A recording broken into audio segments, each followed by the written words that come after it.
का दर्शन पाएंगे।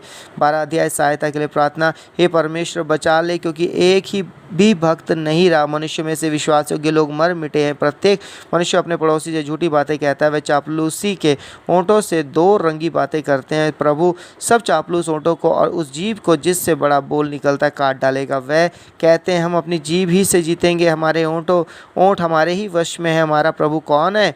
दीन लोगों के लूट जाने और दरिद्रों के कराहने के कारण परमेश्वर कहता है अब मैं उठूंगा। जिस पर वह फुंकारते हैं उसे मैं चैन विश्राम दूंगा। परमेश्वर का वचन पवित्र है, उस चांदी के समान जो भट्टी में मिट्टी पर ताई गई और 7 बार निर्मल की गई हो। तू ही है परमेश्वर, उनकी रक्षा करेगा, उनको इस काल के लोगों से सर्वदा के लिए बचाए रखेगा। जब मनुष्य में नीचपन का आदर होता है, जब जोश लोग चारों ओर अकड़ते फिरते हैं। संकट के समय सहायता के लिए प्रार्थना। 13 अध्याय। हे परमेश्वर, कब तक? क्या तू सदैव मुझे भूला रहेगा? तू कब तक अपना मुखड़ा मुझसे छिपाए रहेगा? मैं कब तक अपने मन ही मन में युक्तियाँ करता रहूं और दिन भर अपने हृदय में दुखित रहा करूं? कब तक मेरा शत्रु मुझ पर प्रबल रहेगा? हे मेरे परमेश्वर, यो मेरी ओर ध्यान दे और मुझे उत्तर दे। मेरी आंखों में ज्योति आने दे, नहीं तो मुझे मृत्यु की नींद आ जाएगी। ऐसा ना हो कि मेरा शत्रु कहे मैं उस पर प्रबल हो गया, और ऐसा ना हो कि जब मैं डगमगाने लगूं तो मेरे शत्रु मगन हो। परंतु मैंने तो तेरी करुणा पर भरोसा रखा है। मेरा हृदय तेरे उद्धार से मगन होगा। मैं परमेश्वर के नाम का भजन गाऊंगा, क्योंकि उसने मेरी भलाई की है। 15 अध्याय।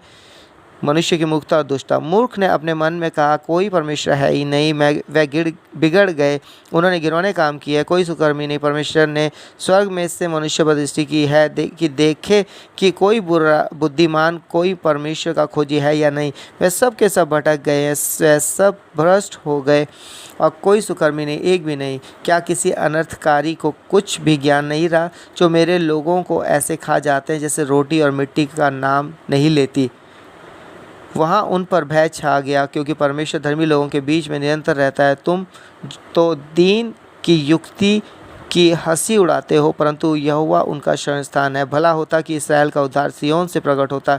जब यहोवा अपनी प्रजा को दासत्व से लौटा ले आएगा, तब याकूब मगन होगा और इस्राएल आनंदित होगा। सो परमेश्वर पिता इस पढ़े हुए चुने सुने कलाम किताब सबको आशीष करे, आमीन। आइए प्रार्थना करेंगे। दयालु अनुग्रहकारी प्रभु, आपके सम्मुख आते हैं। आज जो वचन पढ़ा गया भजन संहिता का, प्रभु इस पढ़े और चुने और सुने हुए वचन की तरफ अपने लोगों को आशीष कर, उनकी आत्मिक उन्नति बढ़ोतरी कर, उनके घर परिवार में कोई कमी घटी ना होने पाए।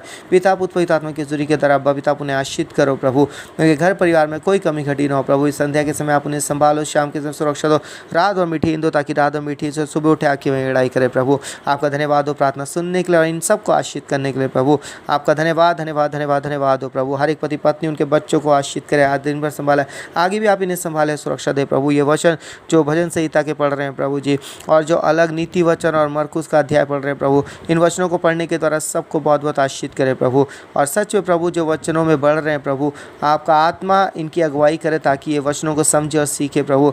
और प्रभु हर एक बुराई से प्रभु इन्हें बचाए, और हर एक ऐसे व्यभिचार पाप से, गलत कामों से बचाए, गलत सोच विचारों से बचाएं प्रभु, जो आप नहीं चाहते आपके लोगों के जीवन में काम करे प्रभु। आपका आत्मा जो निवास का, तो आत्मा इनकी अगुवाई करे प्रभु। आपके जरूरी कल धन्यवाद, प्रार्थना सुनने के लिए धन्यवाद। ये प्रार्थना यीशु के नाम से मांगते हैं, आमीन। सबको जय मसीह की प्रभु, आशीष आप सबको।